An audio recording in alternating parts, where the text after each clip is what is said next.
Okay, so welcome to week 3. As I promised you all, time is going to fly by so quickly, and it is. So hopefully you are pacing yourselves, taking care of yourselves, because this is a marathon. In fact, even after the program is over, it's one of those things where you have to be sort of intentional about setting time and taking care of yourself. I just reminded myself to tell you that because a lot of these things for us, all of us, they are passion projects, right?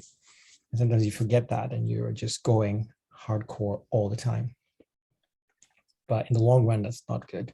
And I'm guilty of it all the time, like every day, every second.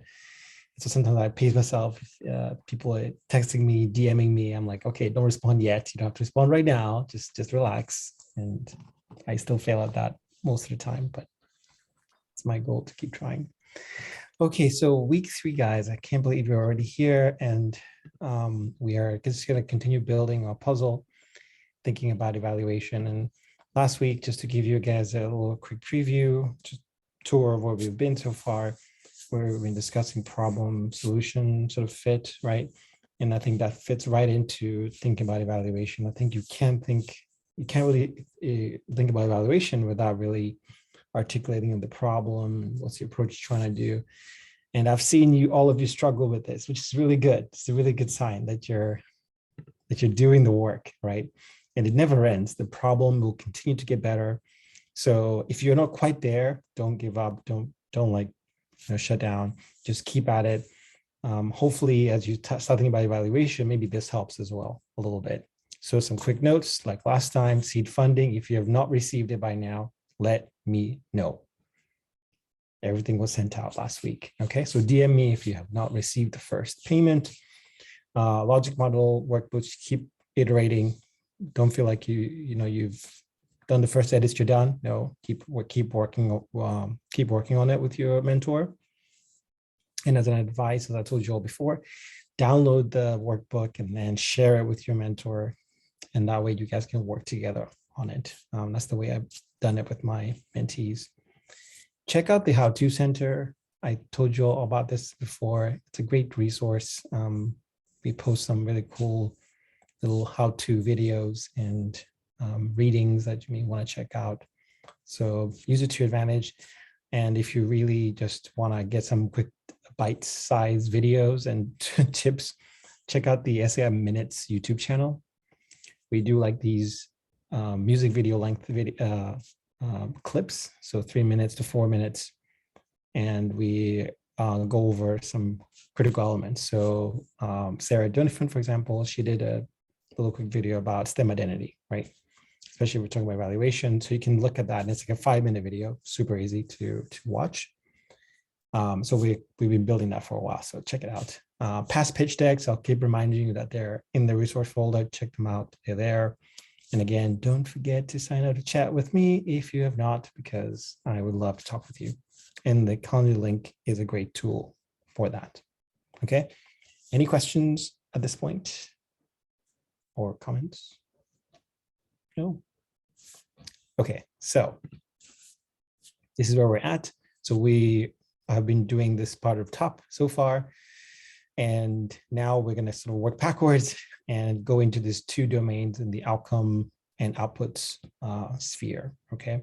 Of course, you're building this entire thing, all components together all the time. But for the next 2 weeks, I think we're going to be mostly here and then connecting the dots to your activities and what you need to actually make this thing work. And all the weeks essentially of the program are kind of built around this whole logic model. And then all your assumptions. When anybody comes to talk with me, I'm always going out, what's the assumption here if you're trying to do X versus Y, okay?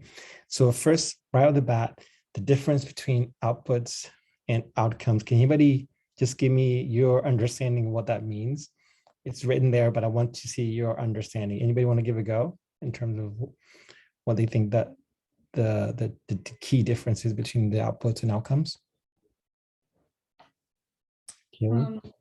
The outputs are like the products or tool or whatever that you're creating. So the actual like kind of physical product, and then the outcomes are sort of more like the change that you want to see based on those tools or products.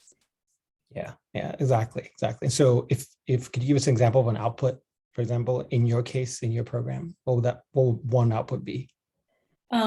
So my main, or the first one will be one interactive visualization of a health concept so that people can use. So the visualization is the output, and then the outcomes are still narrowing those down, but some sort of change in attitude or behavior from the user. Okay, give us one more output. Sorry for picking on you. One more output. Possibly some tools or tips that go along with that visualization for sort of like best practices for science communication reporting. Okay. One way to help you think about outputs is if, let's say, I'm doing YouTube videos, the outputs would be the number of YouTube videos I've produced in X amount of time, right? It's a measurable number, right? A product, as you said, Caitlin. So if you're doing workshops, right? So Britannia, you're doing workshops for students, right? How many have you done in the past 12 months, right? And that's an output, right? It's an easy one. It's a feel-good measure. You're like, yeah, I've done this. And Ryan, if you're thinking about like doing these, like how many of these songs conversions have there taken place, right? And so you can measure those very, very quickly. And as Kaylee mentioned, the actual change, the behavior change on your audience is the outcome space, right? They do overlap quite a bit. There is some overlap here. So I think ultimately you have to ask yourself, what is it that's why the arrow connecting back to the problem. Don't forget the problem. The problem is really important to think about. You can get lost in the outputs. You can track all outputs in the world. Very easy to do. And then you're measuring sometimes outputs, thinking outcomes, and then you're like, okay, what's the actual change that's taking place? So definitely keep that in mind as you're building your approach and your organization. So the one way I like to think about it, evaluation, is you have to approach it from both sides, from the problem space and then the outcome and output space, right? So that ultimately you get this middle, like what is it you're actually doing? What is your actual approach? And I've been so glad to hear a lot of you are doing these informational things that we encourage you to do, talk to people outside, right? Asking them, so, hey, is this a useful problem, or what problem are you having, right? You're putting out surveys. I think that's good. Talking to people is also a really powerful measure. It takes time, but you learn way more than a survey. Survey is easy, yes, quick, dirty one. But talking to people, you learn way more. And in fact, you should be talking to people continuously. One of the ways that we do that at SAI, you may have noticed in our website, we have a little chat function at the bottom right. Okay. And it's amazing how people actually use it, and they ask questions about like what we do, about the programs and so forth. And that's usually a great way to engage people. Twitter, anything that gets you talking with people, right? Even me talking with you right now and engaging you, that's for us an easy way to, again, learn more about what we're doing and what doesn't make sense. How can we improve X, Y, and Z? Okay. Big thing here about the approach is who is it for? Right? And this will play into a big piece about your outcomes, like who are you trying to impact, right? That's why I asked you before, like the problem, who's having the problem, and for the approach, and who is that person that you're trying to impact, and then what outcome do you want to see happen in that population, in that group. The more diverse that group is, like for the people, the harder it becomes, because then you have a lot of audiences that you're trying to deal with. But a lot of you, I believe, you do have your primary audience in there somewhere. You just have to make sure, just keep digging, and you'll find them that, this is the key set of people that are having this issue, and this is what I want to see change, right? And so the questions you could be asking yourself in the outcome world is like, what indicators then are you going to be using to ascertain, well, okay, this is moving in this right direction, right? And all depends on the who. Who is it that you're trying to impact and affect? Okay, so it's this iterative process back and forth. You're looking at it from both angles. And it's really important you do this now in the early phase of your design versus waiting until the end. Most of the time, people wait until the end. And that's usually at the time when it's too hard to do anything else. You already have done your program, or you've been doing it for a while. It's now really hard to sort of go back and say, okay, this is what I was trying to look at, like, yikes. Then you'll see the data, then you will make up a question that fits the data and not great. All right, so just be careful when you're in there. So if you watch Sarah Donovan's video, so she went into great detail with all these possible areas you can look at, right? And this is a function of what you are actually building. So it's going to be different for some of you, right? But these are some sort of foundational things that if you look at all these resources that are out there, they touch upon these key things more often than once. With awareness, and that could be any audience type here, who you're trying to impact, whether it's teachers, K through 12, students, the general public, the specific dimension of the public, the knowledge, what information do you want them to know, the interests, skills. You can just keep going with this list, and participation as well. If you're a certain group of people that are traditionally not engaged in activity Y, and you want to see that this number increases, then you can be explicit about these things and say, this is my key primary metric, outcome metric that I'm trying to see change to let me know that something is happening as a response to what I'm doing. Career, space, and behavior. I really encourage you to watch Sarah's video in the curriculum, because she goes through each of these and talks about the different ways you can actually extract information from each one. Okay, but there's a lot here that you can extract. So I'm really excited, and later on in the discussion today, we'll take a look from each of your at least proposed ideas and what you hope you will be trying to extract from your audiences. So other key questions, like, when are you doing evaluation? How are you doing evaluation? This is a very standard design that you probably have seen, but I want to just bring it back up again. So normally you probably do a pre and a post of some kind. And Tanya, last week, you went through actually this part very quickly, and you told us, hey, yeah, we have this pre and the post. I'm like, whoa, that's awesome. But this is one dimension. There are other types that one could imagine trying to extract. And maybe your program is not designed this way. There's no sort of middle intervention. Maybe you're just building a website, a database of some kind. We've had fellows do that. Then it gets interesting, like, as to when are you doing your evaluation, right? And for whom? And then how will you do it? I think it gets really, really interesting. There's some other designs where you can just go and do the post. So this, if you read Sarah's in the how-to channel, you will see a kind of a descriptor there where you're asking participants then to retroactively look back and tell you what change took place, right? So they're looking at both, T0 and T1 and saying, okay, this is what happened to me between these two windows of time due to what you did, right? This model that you're looking at right now kind of removes that, and you capture, it's a static point at the beginning, and then you let them do something, and at the end you capture it again and see if there's any delta change that's taken place. Notice I put post 1. That means that you can do this at T1, T2, T3, and you can imagine those being years, right? So if the effect, for example, maybe your effect is limited to like a very short window of time, maybe the question there is, does it last? So then you have to do it continuously. And what is the assumption there? Can you already guess when I say I want to do this across years, post 1, post 2, post 3, what is a major assumption that I'm making in saying that? Is it that people will complete the survey after multiple years? Yeah, like the same people will complete the survey after the same, of multiple years, when you know that they drop off quite quickly, right? So you need to have then the assumption that you need to have a very good system of keeping track of people, right? Thinking already like Britannia with your program as well with students, they're young, I don't know if they can have email addresses at that point that last that without long, exactly, shaking your head. Then it becomes interesting as to, well, then how do you figure out the length of this impact and so forth.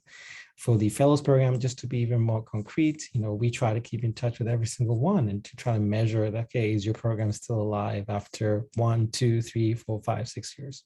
right? And we hope we'll do this over a long period of time. Hence, we try to get those permanent emails. But you guys are much older and your emails are pretty static, so we can hopefully keep in touch with you after you guys get done. But for your audience, right, you got to think about this as well. It's a really important thing. How are you doing this? So everybody runs through survey. I don't know about you, sometimes people get surveyed out, right? But there are other things you can do, focus groups, these conversations. And so there are different, you can be creative here. You don't have to reinvent the wheel, of course. You can use what's out there in the field as well, but you have to address it to your program, like to your design, what you're trying to build and the problem you're addressing. It has to be connected to that. You can't just randomly just do this. So here's a quick pop quiz. Can anybody tell me the difference between formative and summative evaluation?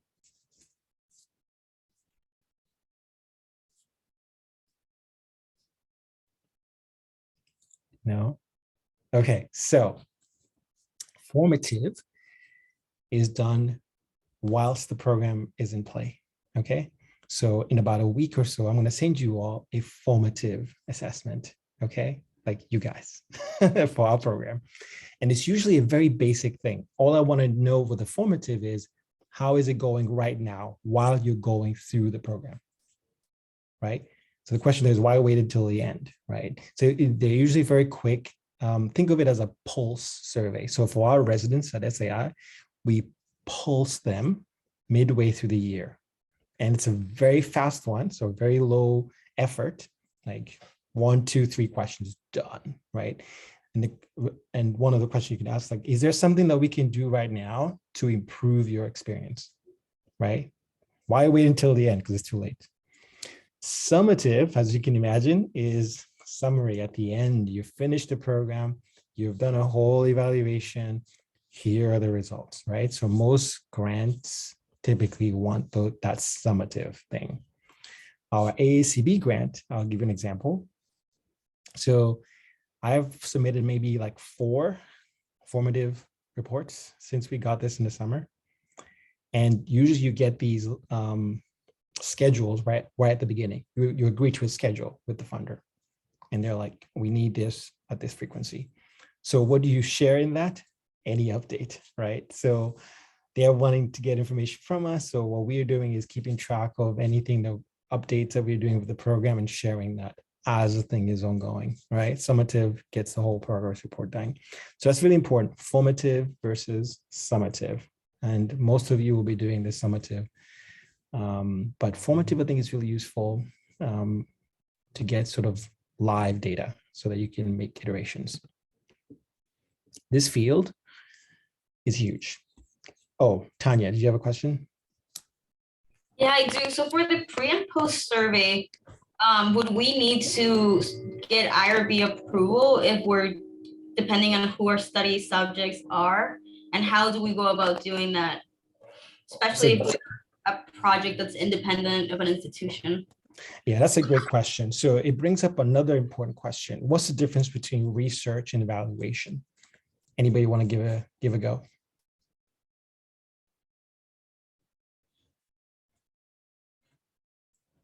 So evaluation, right, is you're trying to get information in order to improve a program.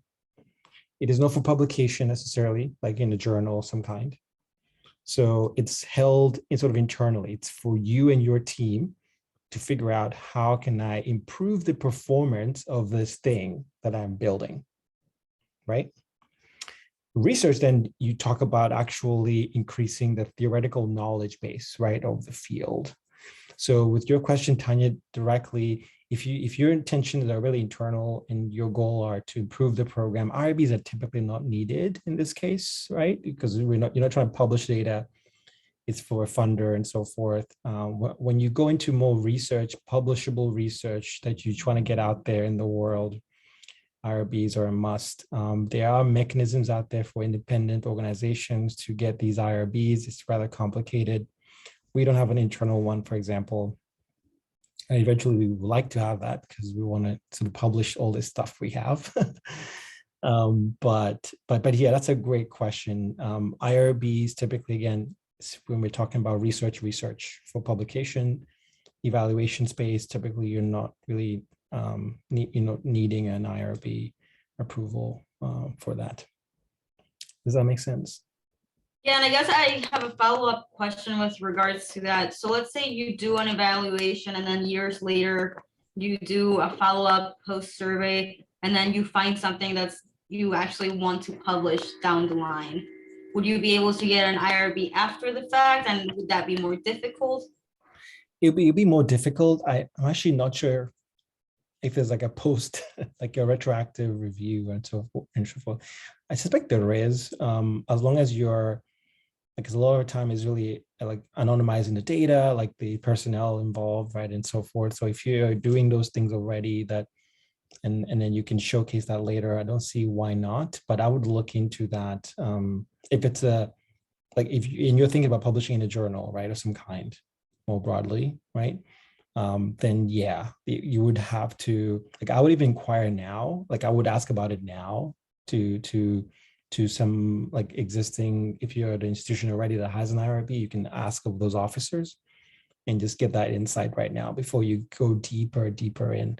Because a lot of time, again, for me right now, I'm mostly like all evaluation stuff I'm doing, the people that I'm concerned about are usually the funders.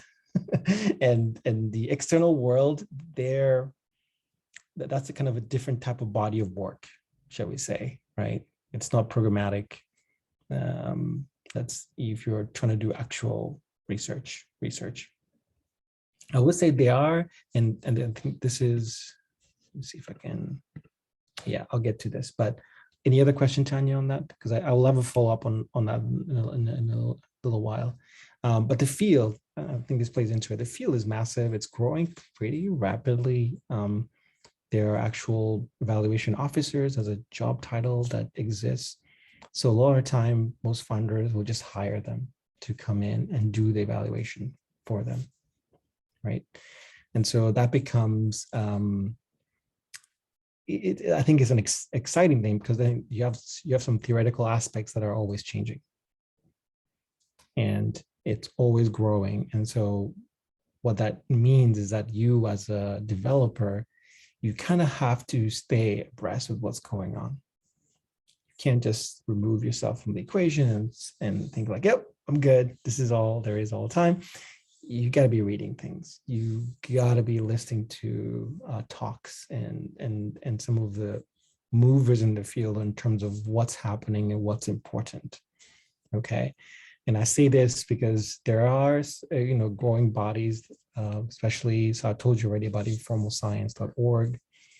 If you have not gone there, and we're going to do a little tour today, just in case, and we're going to go through a summative report that I mentioned earlier. But these agencies, for example, there's 3 examples that I wanted to show you. These are great places where you can go and take a look at like sample questions, some instruments, some validated instruments that are out there already, so that you don't have to completely reinvent the wheel with your respective works.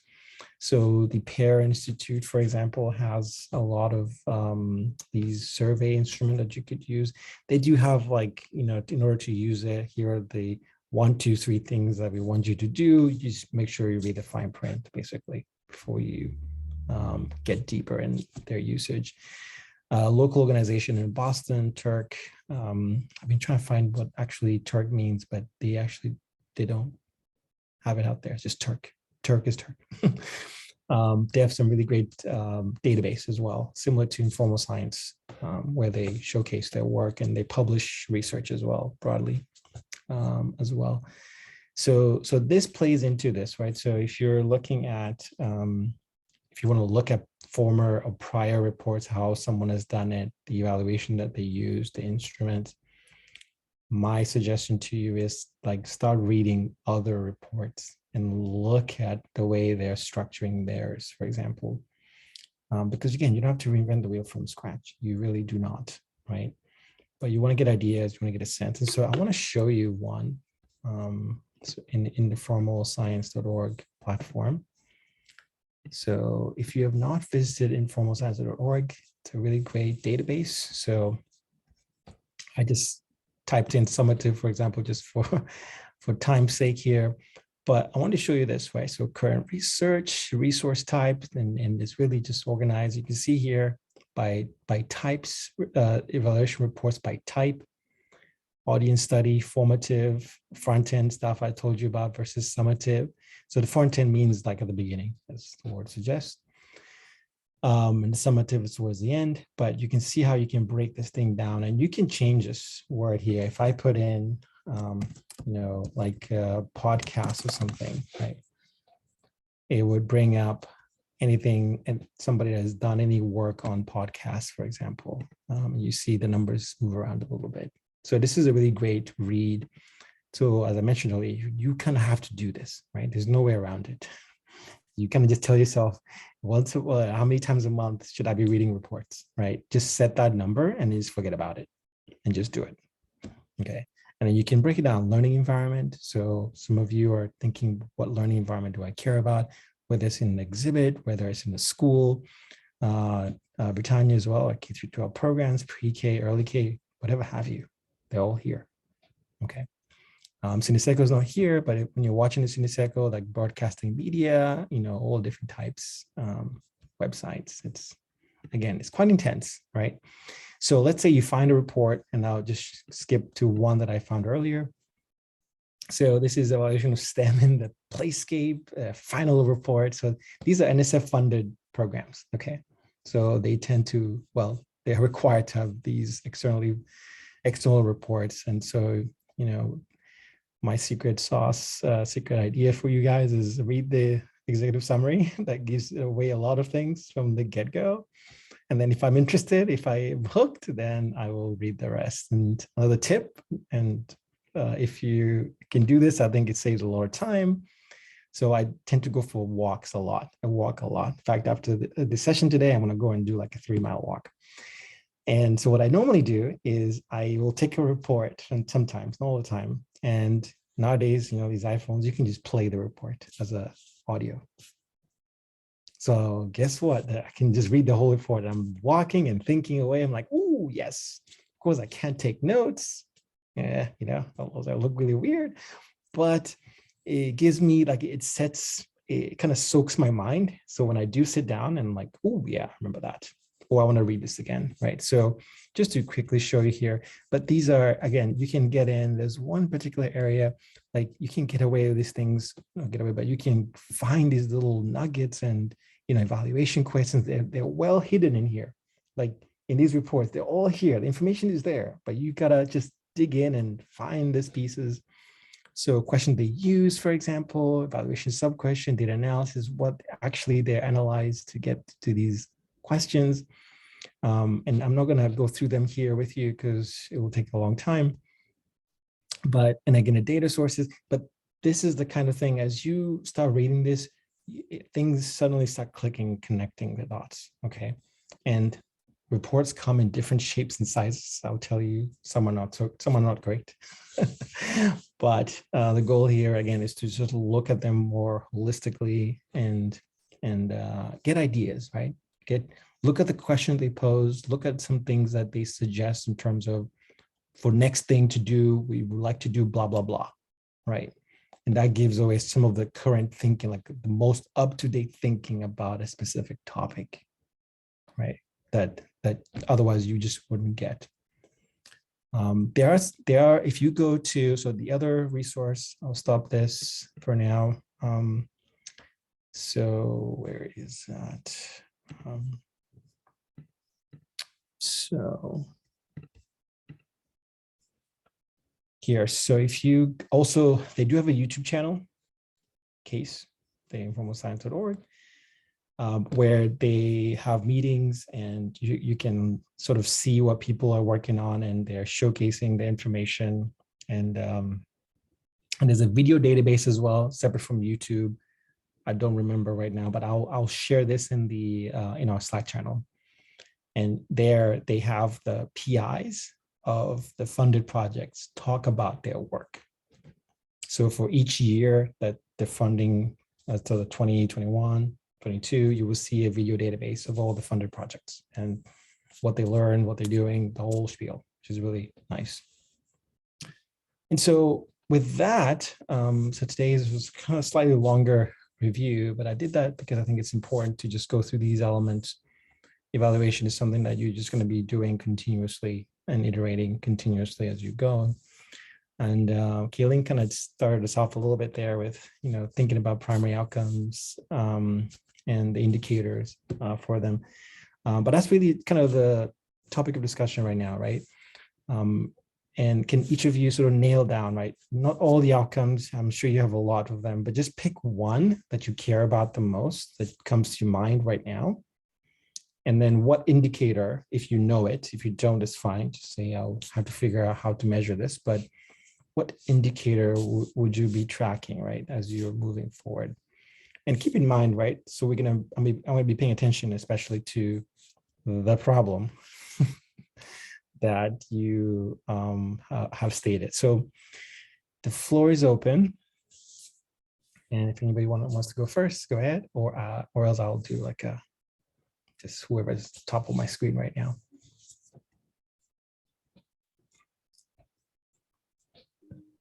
I could go. Tanya, looked like you were gonna go. Exactly. Yay. Go for it. Okay, so tell me, what is your primary outcome, Tanya? My primary outcomes, what I think they are, based on the programming we want to have for Latinx and BME, just to summarize, will include professional development workshops, social sessions where our members can interact and meet other people, network, and wellness workshops, especially wellness in academia.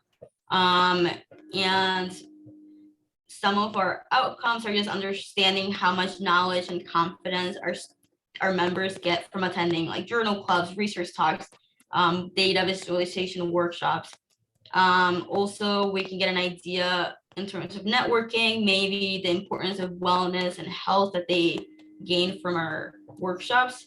And we can also have a survey to identify weaknesses and strengths from our programming. So in terms of the indicators, I think, are you asking like how I would rate it? Like in the survey, maybe doing like a scale 1 to 5, or like strongly agree to strongly disagree. I feel like that.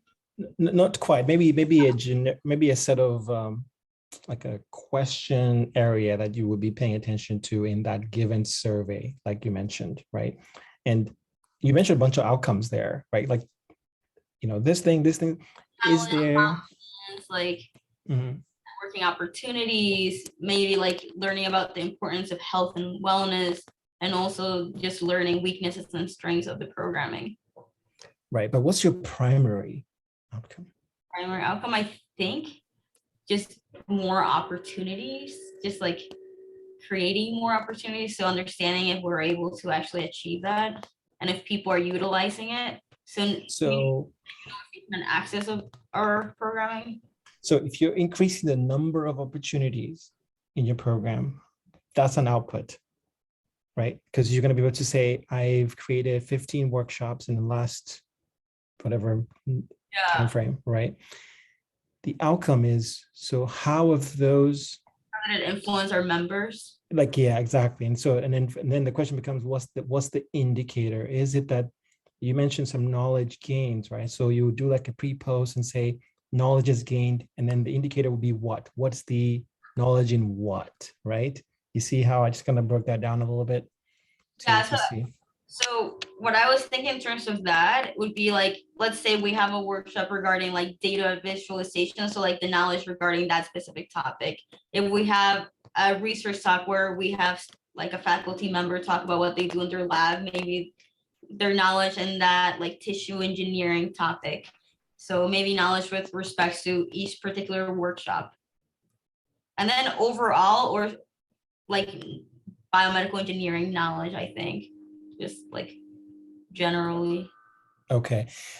Maybe something to think about, Tanya, as well. I'm thinking career is a big piece of this puzzle as well, right? So if you indeed can track them and say, how has your participation or engagement with our programming helped you, right, towards either getting interviews or getting summer program opportunities, research program opportunities, getting employment, right? That I think you're getting into, that there's something happening in your programming that is influencing, right, impacting the behavior, if you will, because they're getting more jobs, right? Of your members, right? So just some food to think about there, right? Don't try to track everything in the world. There's usually some key, like, core component, core element, and this is for all of you, that, if this thing moves in this direction, I know that I'm doing something right, right? And then for us, for example, as I mentioned last week, like, we look at, for example, like, once we start getting junior residents joining us, are they getting grants, right? External grants that we have supported and helped them get. For the fellows, as you guys launch these things, are they still alive after X amount of time? You see how I'm getting straight to the point. Like, if more of them are surviving, something we're doing is right, right? So keep digging, and it's in there for all of you. It's there, screaming at you. So just keep digging. But Tanya, thank you for sharing that as well. Okay, so I'm going to pick on people now. So Ryan, give us a shot. All right. So outcomes, I think primarily that it would be educators are provided with effective science education material, and then those educators' audiences learn about science in fun ways through story and songwriting.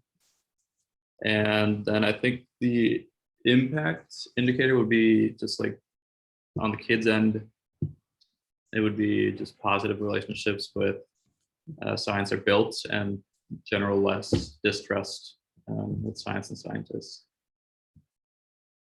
Yeah. But do you think that's too many outcomes? It's kind of like I'm doubling up there. Yeah, you're Whereas doubling. the impact is more geared towards the kids, but then, Right. And this is something I'm even in your survey I was reading, and like, you're trying to get to the, like, you have two audiences here, right? That you cater to, and one is like teaching people how to use songs, right, or as vehicles, and the other is like the impact that those songs then have, right? The thing that they create, it has on the kids. And I don't know, I'm sensing you're leaning on the kids, right? I think so. Yeah. I mean, the surveys are helping with that, but it looks like educators definitely do have a need for this, and they definitely want to use songs more and stories more because they see it as really useful, especially in STEM. So yeah, I think, and Tanya, Britannia, we've had a long chat about this, right? She's deciding teachers versus students, and I'm actually really curious to share your insights on that. I think I'll have you go up next. But yeah, you can, I think deeply about what is it that the core problem lies, and you've been talking this, teachers or other communicators just don't know how to do this, right? And so you're going to be providing a service, let's say, a mechanism whereby you teach them how to do this, right? And that addresses a very explicit problem that is there, right? And I hope your survey kind of shows this too, that there is this need and problem that these people, scientists even, who want to communicate through songs, they just can't do it, and you want to come in and do that. I think you can stop there and like build your whole evaluation on that. Okay. Right. And that would stop you then from going further in and relying on information from those people that you're impacting, let's say the educators and the teachers and so forth, and asking them for feedback on the utility of the things that they've created through like your engagement, right? You've helped them create these songs, that their work, their STEM content into songs. How has that impacted the kids directly, right? And have them do the work almost for you. Have them, because they would want to know, right? They're going to want to know. So you may not have to do the work necessarily, but just an idea. I want you to just think about this, because it's going to be a lot for you to go in and get the data from the students, because you're going to have to work with teachers anyway, right? You're going to have to work with teachers anyway. So just, yeah, think of those gains here. And I know you mentioned in the chat that you've thought about like nonprofit is the way to go. And we're gonna have a whole session about this. Which way is this nonprofit, for profit, L3C? If that doesn't ring a bell, we'll talk about it. It plays into this, right? Like, what are you trying to do? And these are just ways of existing, like entities, but they do come with ramifications, right? If you're gonna want to get grants, nonprofit is the way to go, but not exclusively the way to go.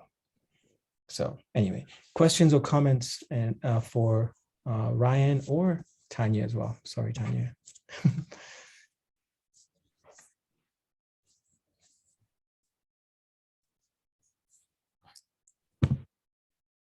Okay, so focus, Ryan, right? And Tanya, just narrow it down a little bit, and you'll see it'll be much easier. So Britannia, share us your insights, because you went through quite a long discussion about picking your audience, and tell us then what will be your primary outcome given the audience that you've selected. So I'll remind me again. So the outcome is the big impact that you want to have. Is that what the outcome would be? The behavior And then- change in your audience of target. Okay, so the type of change that we'd like to see. And then the impact is what you're measuring. So your outcome is part of your impact, is your impact that you want to see, right? So if you connect it to the problem, let's say problem, you're having this problem with teachers, then what is the change that you want to see then, right? How do you want to address it given your approach? What is that outcome or outcomes, right? That's your impact. Outputs are just more operational products that you can track. The things you've created, number of workshops you've launched, number of tools, whatever. So hopefully that helps. So for us, I didn't go through a very long process of do I choose teachers or students? And I ultimately ended up choosing students, not because there wasn't a huge problem with the teachers, but more of a gut feeling in the end. But when going through the pros and cons of which target audience we wanted to select, the students were more appealing for me because I can relate to them more and I care more about their outcomes, to be very honest. I do understand that the teachers play a huge factor because they're the ones who are educating the students.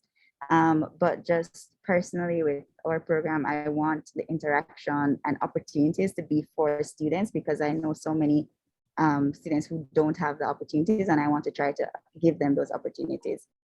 I would say that my intended outcome is to see our students who are about to transition from middle school to high school, to see them develop 21st century skills. That's something that I learned from the video that we watched. But to develop 21st century skills that would be essential for their transition from middle school to high school. And so those 21st century skills would include things like, are they able to critically think about, different subject areas that they're doing? Are they able to communicate well with their classmates and their peers?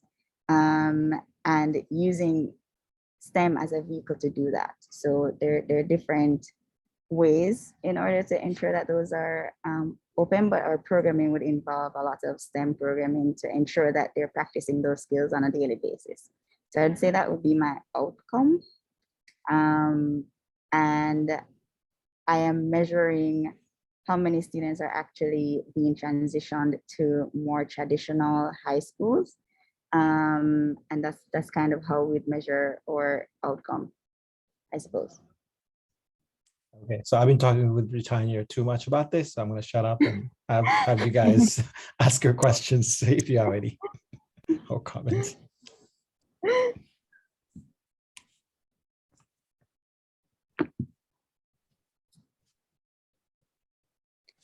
Sorry, I think I missed what's the connection with the measuring they go to more traditional high schools? How does that relate to? Yeah, great question. So in Jamaica, their traditional is not necessarily a term that has been defined. However, high schools that have more resources and better teachers are what we would consider traditional. And so students are placed in high school because it's mandatory for every primary school or middle school student to be placed in a high school after they do an end of year assessment or exam. So they go through an exam period, and based on those grades, they're placed in different schools. And so the students who are from, lower resourced primary schools are not having those opportunities to be placed in those more traditional high schools, which then impacts how they transition throughout life, whether it be the career choice, whether they go to, tertiary education and stuff like that. So that's kind of how it relates. And so our hope is to build the base of that funnel, like ensure that more middle school students are well equipped to transition to these high schools that would then help them to be better transition to tertiary school or their career path.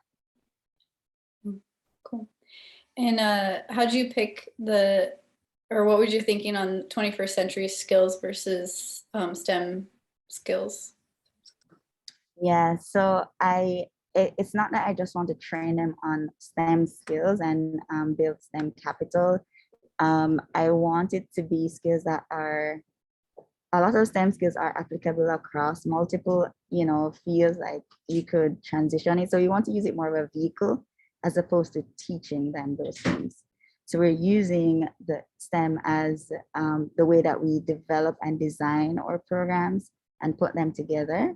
And then based on those designs, we're hoping that they take away these non-tangible skills that they could use in any area that they choose to study or any career field they choose to go into, not just STEM related careers. So that's kind of, yeah. Yeah, like critical thinking, stuff like that. Yeah. Yeah, I think leveraging STEM, right? So it's like a leveraging STEM to do these other things. So you definitely have to, when you're articulating that, make sure you're clear about that as well. Okay. Great. That was good. Looking forward to seeing how this all shapes up. All right. What am I missing? Oh, goodness. Emily, give us your take. Sure. Yeah, so I was thinking a lot after last week because, yeah, we were saying like my original thought was actually very, very broad. And I had like a bunch of different, I guess, outcomes that I wanted and different audiences. So this past week, I've really been thinking and trying to actually just narrow it down to something that's more like doable and something that I can measure in a better way. So I think, but because before I was saying that, I wanted it to be accessible. I wanted it to be for scientists, but then also accessible to other students and also the public. So I just chose one. So what I want, my primary outcome is increased collaboration between scientists from different backgrounds. So it's really, I think, mostly geared towards scientists. But it's also, I want to make everything accessible to people. But I guess like my main goal is to just actually have increased collaboration and interdisciplinary conversation. And then I also wanted to narrow it down a little bit more even just because dealing with time difference and coordinating, I'm going to keep it within Cambridge University. There's a bunch of different departments, but I think it's the easiest way for me to actually reach, I guess, 10 people from different backgrounds and maybe even like go in person and talk to them instead of having everything over Zoom. So, and then record that some way. And so I think an indicator for actually seeing if these conversations and social media and everything actually would lead to an increased collaboration. It's kind of more of a long-term goal, but so I guess like ultimate goal for outcomes or for indicators would be like actually seeing, like sending out a survey or talking and keeping in touch with the people and seeing if they actually do like end up collaborating on projects or switching or going into different fields or pursuing different interests on the side. But in the short run, I was thinking so what I did with Stories in Science, even at Columbia, I was thinking about like what actually in my mind had like a really meaningful impact. And I think it was when I hosted the journal clubs, because then we just got to sit around and talk and actually connect with each other. So I want to hold a few meetings at Cambridge and invite people and either have like one, maybe be a panel discussion or kind of just an open discussion, like at a round table, and actually just like open this conversation up and then put out a survey, and yeah, measure by a survey and actually talking to people and then like getting their feedback and responses. Okay. Feels a little loose. Yeah. Definitely tighter than last week. Okay. Yeah. But I'm still having trouble, figuring out, okay, measuring collaboration. And so you're saying from one engagement, for example, and I don't know if this, you can have the only engagement. You bring two scientists, they talk to each other, and then from that engagement, they collaborate, right? Yes, I mean that would be like the best case scenario, but I think it's more of a conversation on like the conversations themselves. I think I envision them as tools for not only them but then like other scientists and like other people interested in interdisciplinary like collaboration to then use, because I want kind of their insights and their advice to then, I don't know, inspire others as well. So it's not necessarily that these people then have to do something like collaborate, but just kind of I almost want to just create like a database in the sense of how different scientists think that they should go about interdisciplinary collaboration. The floor is open. Okay. So how are you going to record like these conversations in a way that it would be useful for like a wider audience outside of those people who are involved in the actual, initial talk about collaborating and coming up with an interdisciplinary project? Mm-hmm. Yeah, well, my initial idea was to do Zoom interviews and then record the Zoom interview and put it online, which I think still might be the easiest way to record something. But then maybe also putting something else in the end of the video, like if I'm able to actually visit their lab or their workspace, and then they can kind of like show a day in the life, and what they actually do and what they're lacking, what they're looking for, and like what other skills from other fields then would be useful for them. I think similar point to when I was talking to Ryan there, to think about your audience. I think you're struggling inside, maybe partially from externally, from my view.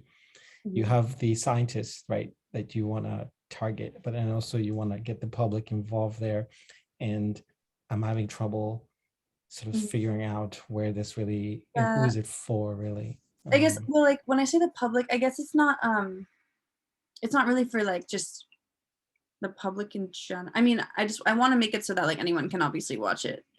But I guess it's people who want to become scientists or who like want to be a part of the scientific community.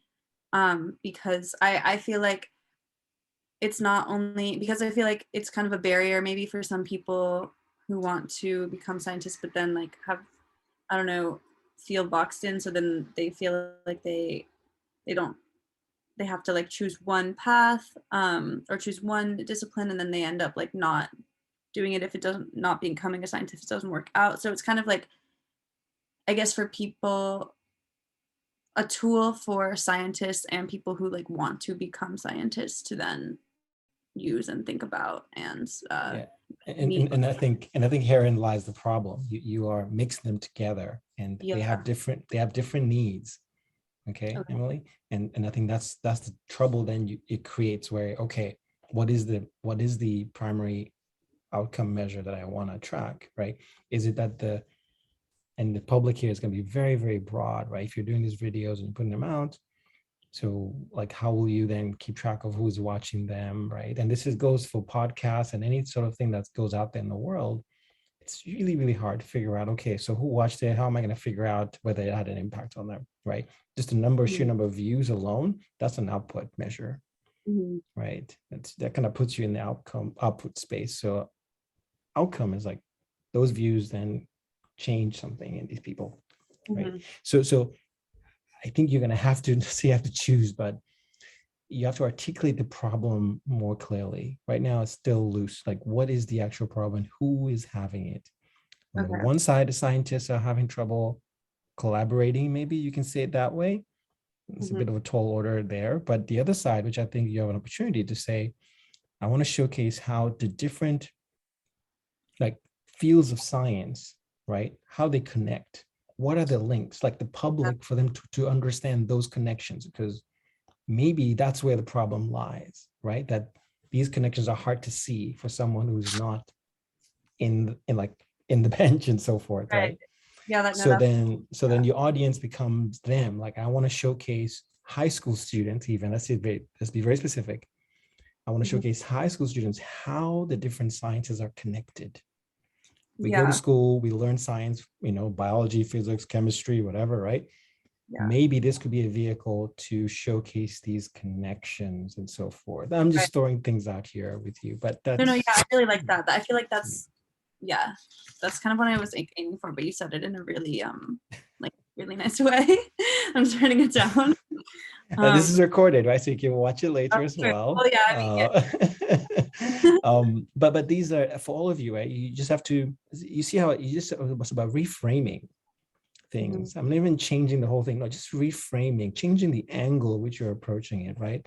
And this, I keep thinking, going back to Ryan for some reason, I think you have a cool opportunity there, like all of you do in particular, but like you're this cusp where you're trying to figure out who am I gonna cater to at the beginning, right? It's not like this will be it and be all. Maybe this is where you start, and then you can build your base from there and expand. Okay, so thank you for that. Kaylin, do you want to add anything to what you told us at the beginning? You were more in the output space, but do you want to throw in an outcome in there as well? Yeah, because I did think find that video, Sarah, I don't remember her name, helpful in the indicators. And I was thinking about like I've been thinking about what makes my idea different than what's already out there. And I think one of the main points is highlighting that science is, anytime you see a report or discovery or whatever, it's like within this whole context of like a body of work that's been done, but usually that part isn't highlighted. Even if it's like a summary, it's like, this is what scientists found, and it's just like the highlights, but you don't see everything that went in around it. And that's what I'm trying to show with my project. So I kind of went through in that video, both, or thinking about both knowledge and attitude for like impacts. The knowledge would be like an increased understanding of the context of science or the scientific process as it builds on itself. And then the attitude would be an appreciation for how that context means that we can trust scientific information more than just anecdotal things that we hear from people we know. But like it said in the thing, the attitudes one is like always tougher to measure in people. But I think what you said about maybe like some sort of tool on the website where I ask people, because it's just going to be people coming to it and sort of using it for a little bit, ask them like what some pre-questions in there, and then some post in the same survey, that type of thing, for how to evaluate both the knowledge and the attitude. But yeah, I'll still have to go through some of those resources and see if there's other ways to get at that. Yeah, the pre and post, it's just one dimension. Everybody runs there quickly, but as I mentioned, you can do a post and then have it be also attractive in the same like Yeah. same time point. Just ask them to reflect back, right? Which is actually very powerful because they're looking at both things at the same time. Yeah. Right. Right. So it just depends on, again, what the actual measure is. So definitely take a look at that, the how to center Sarah's sort of information that she shared. I think there's a lot in there. You guys, the goal is not for you guys to become evaluation experts.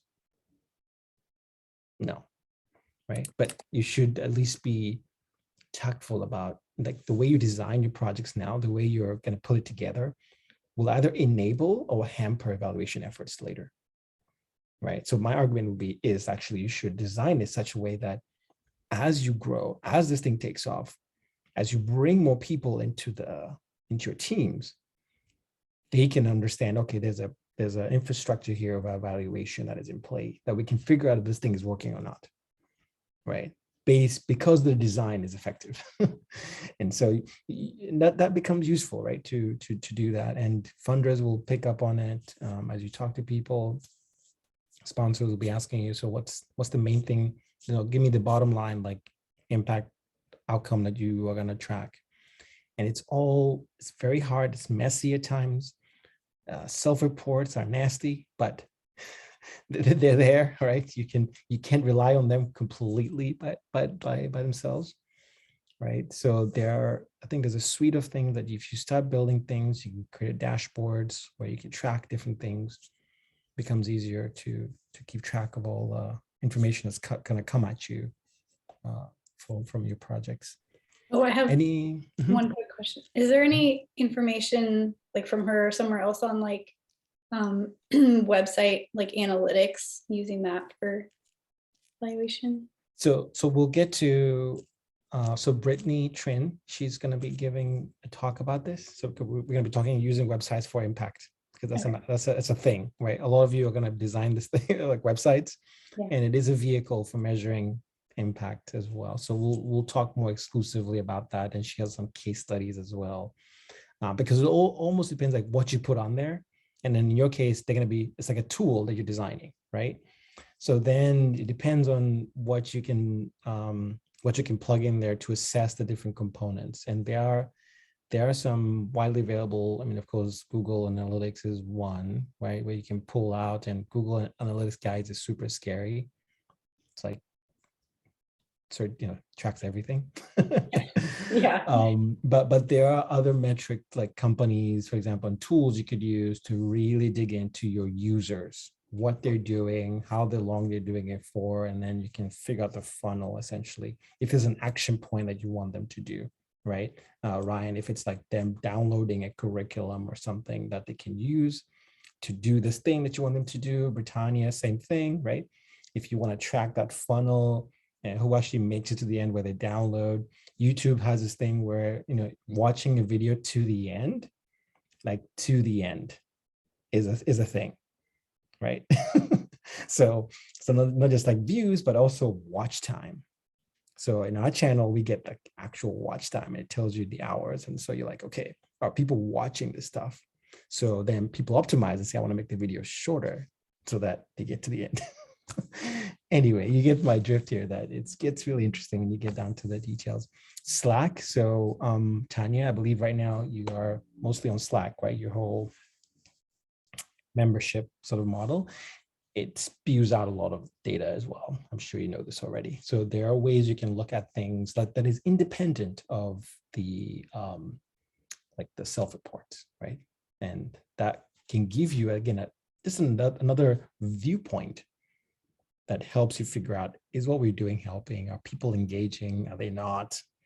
Are they sharing? Are they not? Right? Again, for publishing things, I wouldn't sort of do that. It's more about optimizing the current system that you have. Okay, so with that, guys, this was a lot of fun. And this is week 1 of this. We're gonna get right back into it next week, where you guys will actually like give us a sample question that in a survey that you will design, or if you're going to do like interviews with people, like what are you going to be asking them, to really get to the details of these things. And keep iterating. Please sign up to chat with me. I promise I will ask you all the hard questions, and tell you that doesn't make sense. And then we'll see how you respond, of course. Okay, with that, we're done for today, and I'm going to stick around for a couple extra minutes if anybody wants to chat some more.